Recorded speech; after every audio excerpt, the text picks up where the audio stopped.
神槍手眼含淚水瞄準了鬼子，但他卻不敢開槍，只因這一槍一旦打出去，不僅司令員會被撤職，甚至還會讓整個軍分區背上破壞抗戰勝利的罪名。可一想起姐姐被鬼子玷污的場景，悲憤到極致的他，竟對準了船上的高耀旗。槍響的瞬間，讓船上投降的鬼子四散奔逃，也驚動了護送的國軍。而國軍師長李歡更是怒火中燒：“弟兄們，搜索的目標立刻还击，給我击毙他！”國軍55師抗日时每朝鬼子開一槍，可這一刻卻將所有的槍口都對準了抗日英雄順柳。而為了找禍害姐姐一家的鬼子坂田復仇，順柳不僅遭到國軍全城搜捕，還被新四軍下令追捕。若繼續違抗軍令向投降的鬼子開槍，他將被執行戰場紀律，甚至可能被槍斃。這讓6分區司令陳大雷坐立難安，他絕不能眼睜睜看着最好的兄弟從戰鬥英雄淪為違抗軍令之人，當即決定趕往南灣碼頭，準備阻止順柳。可路過國軍55師防區時，陳大雷卻被攔了下來。師長李歡誤以為他是來爭搶淮陰縣城地盤，還打算用歪把子、機槍、裝甲車等裝備搪塞。我不要你的歪把子、機槍，我也不要你的裝甲車，我这回出来，我就是找一個人，那人是我兄弟。陳大雷開門見山，懇請李歡若見到順柳切勿開槍，甚至放下狠話，劃清底線。這是我們新四軍自家的事兒，你不要插手，你也不要干涉，否則我6分區我陳大雷跟你刀兵相見。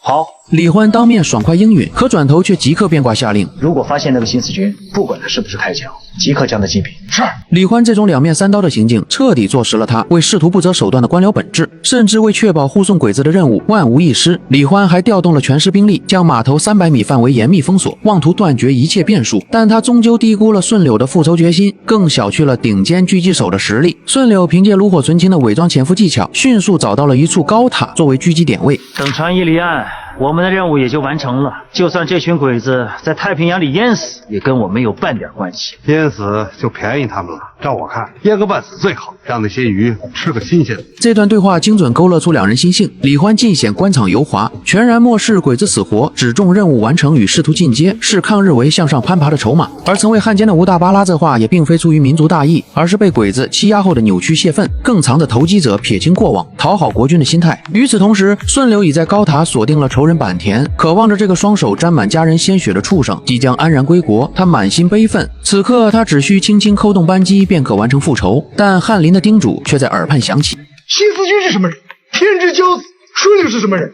天之驕子中的英雄。這句話喚醒了順柳的軍人信仰，個人復仇的執念與抗戰大局的重擔在心中激烈拉扯。這是家仇與軍規、個人恩怨與集體大義的尖銳碰撞。他的每一分克制都藏着對姐姐的愧疚，對司令員陳大雷的感念，更藏着對6分區戰友的守護。他不願因一己私仇拖累兄弟，辜負信任，所以這份隱忍裡藏着最厚重的戰友情與家國擔當。這也是順柳放棄狙殺坂田，轉而擊落船上高耀旗的核心原因。只是這卻瞬間讓國軍和鬼子陷入慌亂，也徹底激怒了李歡。而他下令對順柳開火，也讓國軍對鬼子的怯懦與對同胞的兇狠形成鮮明反差，赤裸裸暴露其利己虛偽的底色。